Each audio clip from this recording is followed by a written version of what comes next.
It was 11:02 p.m., 2 nights before departure, and I was sitting alone at the small dining table in my San Diego apartment with the Maui trip laid out in front of me like a work project I didn't want mistakes in. The overhead light was the only one on, because I keep the living room lamps off when I'm trying to focus, and the place had that late-night apartment quiet where you notice everything. The low hum of the fridge, the AC clicking, the neighbor's footsteps above me fading out. I had printed the itinerary earlier, and I was going through it again with a pen, making small check marks in the margins even though I already knew the times.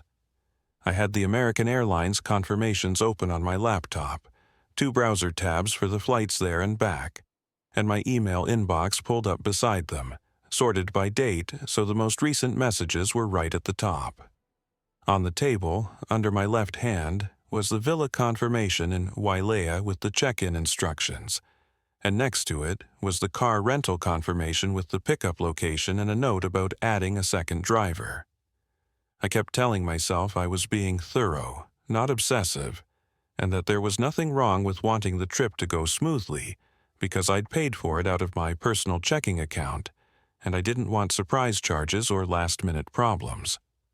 Emily wasn't home because she had been in Sacramento for 2 weeks with the kids, staying at her mother Linda Brooks's house to help her and spend time together, and I'd been letting that sit as the reason without pushing because I didn't want to start an argument over a visit with her mom. The plan, as I understood it, was that they would fly down to LAX the morning of the trip, and I would meet them there from San Diego, and we'd go as a family the way we always said we would when we talked about finally taking the kids somewhere they would remember. I clicked through the airline email again and hovered over the passenger names, making sure the kids' birthdays were correct, checking the seat assignments, checking the baggage policy, then flipping over to the villa confirmation to see the total one more time. I had already reconciled the numbers in my head earlier, but I did it again, because it helped me feel like I had control over something.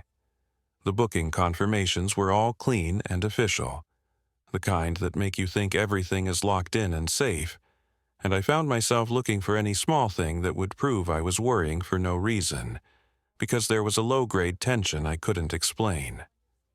2 weeks apart with the kids at her mother's was longer than usual, but not unheard of, and every time I noticed that tension, I told myself I was exaggerating, and that people were allowed to spend time with family without it meaning something else. I checked my phone for the last call from Emily and saw that we had spoken earlier that afternoon, a normal, short call about the kids' school bags and whether I'd forwarded the updated itinerary, and she hadn't sounded upset. I had even asked her, casually, if she was excited, and she had answered in a way that sounded flat but not angry, like she was distracted. I tried to tell myself it was just the noise of having the kids around and being in her mother's house, and that I was reading too much into a tone. Then my phone lit up on the table with her name, and the vibration was sharp against the wood. I picked it up expecting something like a reminder to pack the kids' swimsuits or a question about sunscreen, or whether I'd booked airport parking. Instead, the message on the screen was long enough that it filled the space in a way that made my stomach tighten before I even finished reading it. It said exactly, "Mike, you won't be joining us. My mom wants this trip to be just our family. You've already done your part by paying. Please don't make this harder than it needs to be." I read it once, straight through. Then I read it again slower, like maybe I had missed a word that changed the meaning, but it didn't change.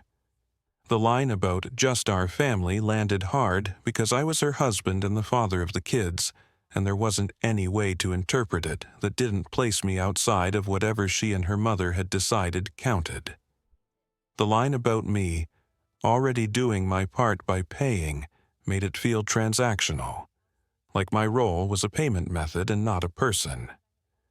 I didn't reply, not because I didn't have questions, but because I could feel that anything I typed would be emotional, and I didn't want to give her a text she could dismiss as me overreacting.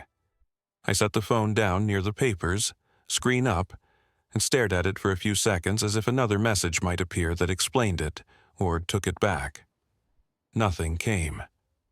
I opened my laptop again and went straight to my email, scanning for anything recent from the airline, because my brain was already trying to turn the situation into something factual I could verify.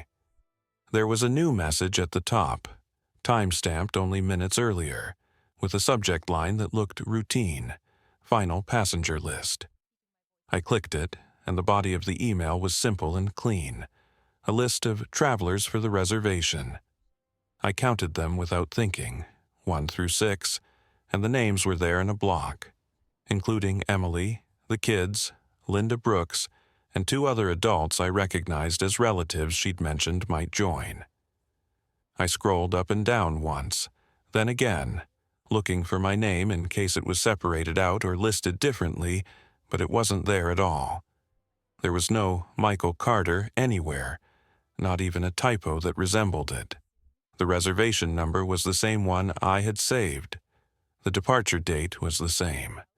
The flights were the ones I had paid for. It was the same trip, just without me.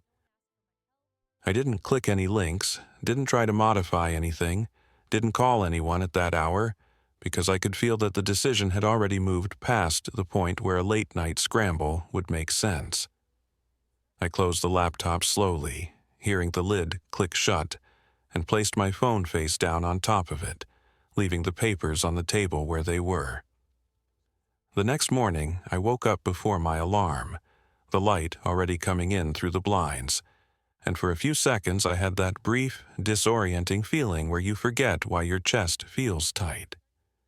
Then I remembered the message, the passenger list, the way my name was missing, and the feeling settled back in, steady and controlled, the way it does when I know I have to deal with something directly. I made coffee the same way I always do, measured grounds, filtered water, waiting for the machine to finish before pouring it into the same mug I use every morning, because routine helps me think clearly. I didn't turn on the TV or music, and I sat at the dining table with my laptop open, deciding that before I spoke to anyone, I wanted confirmation that didn't rely on anyone else's explanation. I logged into my American Airlines account first, typing my username and password carefully, then pulling up the reservation using the confirmation number. The page loaded slowly, and when it finished, the passenger list was right there on the screen. 6 names, not mine. I clicked through the details, seat assignments, baggage allowances, special meal requests, and everything was intact except for the fact that I wasn't attached to any of it. There was no canceled ticket notice for me, no refund pending, nothing that suggested a mistake had been corrected and was waiting to update. It looked deliberate, clean, as if I had never been part of the booking at all. I took a screenshot, not because I needed proof for anyone yet, but because I wanted a record that couldn't be rewritten later. Next, I opened the villa booking for Wailea, logging into the management portal using the email and password I had set up when I booked it. The reservation was active, the dates unchanged, the occupancy listed as 6 guests, and when I clicked on the guest details, my name was not there either. The primary guest was Emily, with her email address and phone number listed, and the payment section showed the full amount charged to my checking account, the same account number I recognized immediately. There were no alerts, no flags, no warnings, just a confirmation that everything was paid and set. I opened the car rental service next, went through the same process, and saw the same pattern. Reservation confirmed. Pickup at the airport. Primary driver listed as Emily. Payment method, my checking account. At that point, it was no longer a question of misunderstanding or crossed wires. My name had been removed across the board, and the money stayed. I picked up my phone and called Emily. She answered on the 3rd ring, and I could hear background noise, kids talking, a television on somewhere, the sound of her mother's house the way I remembered it. I said her name, kept my voice level, and asked her why my name had been removed from the bookings. There was a pause, just long enough to register, and then she said it was her mom's decision and that it was already settled, like that closed the discussion. I asked her directly if I was flying on the trip we had planned. She didn't hesitate when she answered no, and she added that I shouldn't turn this into drama, that it would only make things harder for everyone. I asked her if she understood that everything was still paid through my account, and she said yes, but that we could talk about that later, and then she repeated that it was already settled. The call ended without any raised voices or apologies, just a clean disconnect that felt intentional. Afterward, I opened my bank app and logged in, scrolling past the recent transactions until I found the section that showed the account details. It said, clearly, account holder, Michael Carter. There were no joint holders listed, no notes about shared authority, just my name attached to every payment that was currently funding a trip I wasn't allowed to take. I sat there for a long moment, coffee untouched, the app open on my phone, understanding that this wasn't a sudden decision made overnight. It required planning, coordination, and the assumption that I would continue to fund it without question. That was when it became clear to me that this had been arranged without me, not impulsively, but deliberately, and that the expectation wasn't just that I would accept being excluded, but that I would quietly support it. I spent the rest of that day alone in the apartment, not because I didn't have anywhere to go, but because I didn't see the point in pretending it was a normal day. I cleaned the kitchen even though it was already clean, wiped down the counter, rinsed a mug I hadn't finished, and put it back in the cabinet instead of leaving it in the sink. I made a second cup of coffee and didn't drink much of that one either. I walked from the living room to the bedroom and back again a few times, not pacing in a frantic way, just moving, because sitting still made it easier for my mind to circle the same thoughts. Every so often, I stopped near the window and looked out at the street, watching people load groceries into their cars or walk dogs, ordinary movements that made my own situation feel contained and quiet by comparison. At some point in the afternoon, I sat down on the couch and did nothing for a long stretch of time. I didn't replay the phone call with Emily or imagine arguments that hadn't happened yet. I focused on what I knew for sure. I knew my name had been removed from every booking. I knew the payments were still tied to my personal checking account.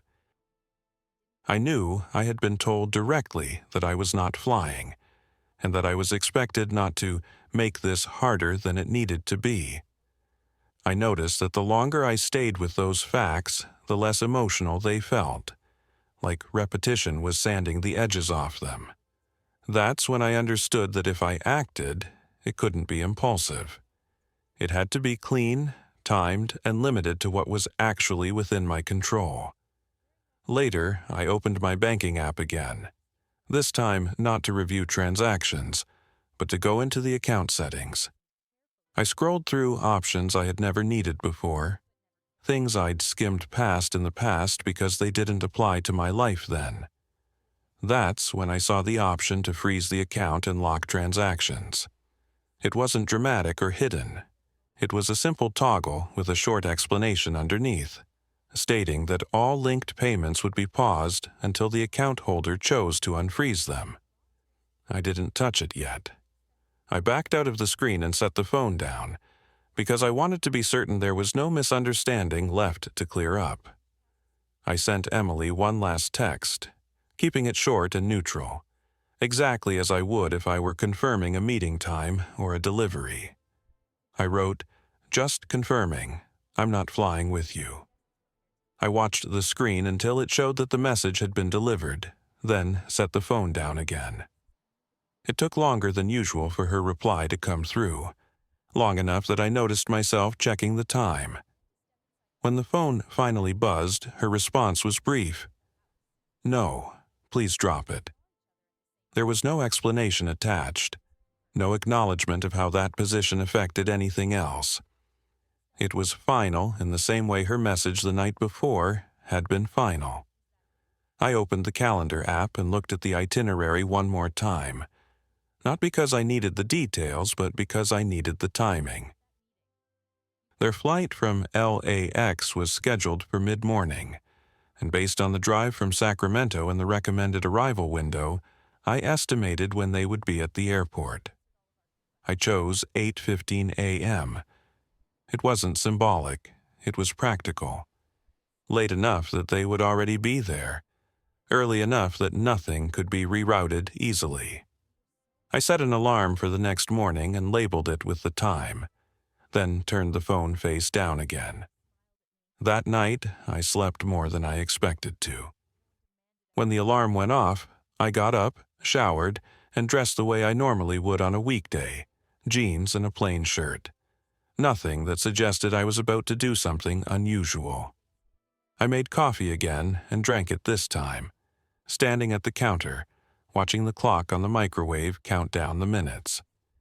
When it hit 8:15 a.m. exactly, I picked up my phone, opened the banking app, went back into the account settings and toggled the freeze option. A confirmation screen popped up, stating that all linked transactions were paused. I accepted it, and the app refreshed with a small banner indicating the account was frozen. I didn't wait to see what would happen next. I set the phone down on the counter, grabbed my keys, and walked out of the apartment, locking the door behind me. I left without my phone, stepping into the morning air with nothing in my hands and nowhere specific to be, knowing that whatever reaction was coming would have to wait until I chose to see it. I was gone for a few hours, walking through the neighborhood and then sitting in a coffee shop without ordering anything, giving myself space to let the decision settle into something solid instead of reactive.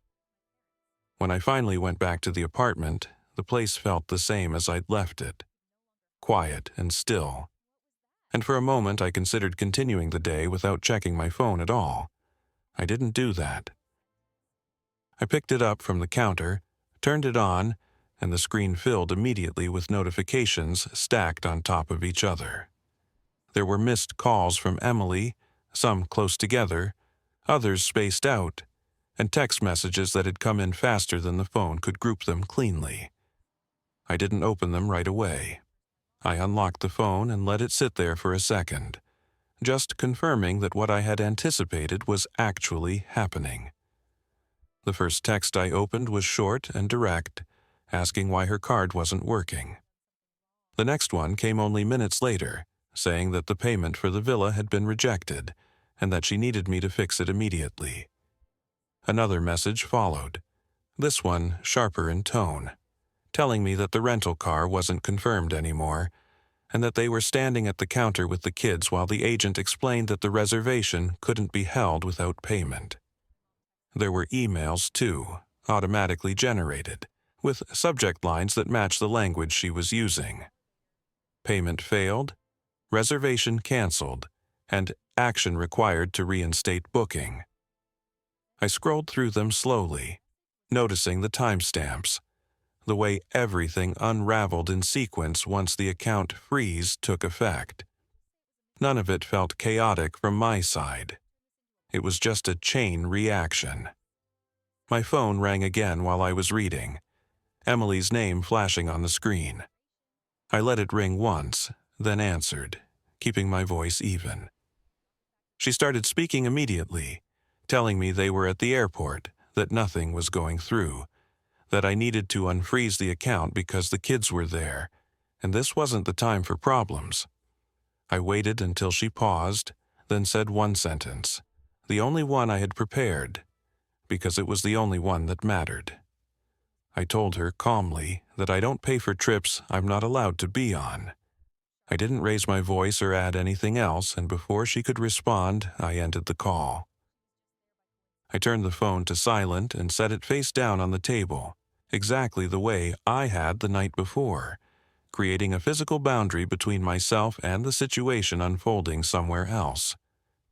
Over the next hour, more emails came in, each one confirming another cancellation or failed attempt to charge the account.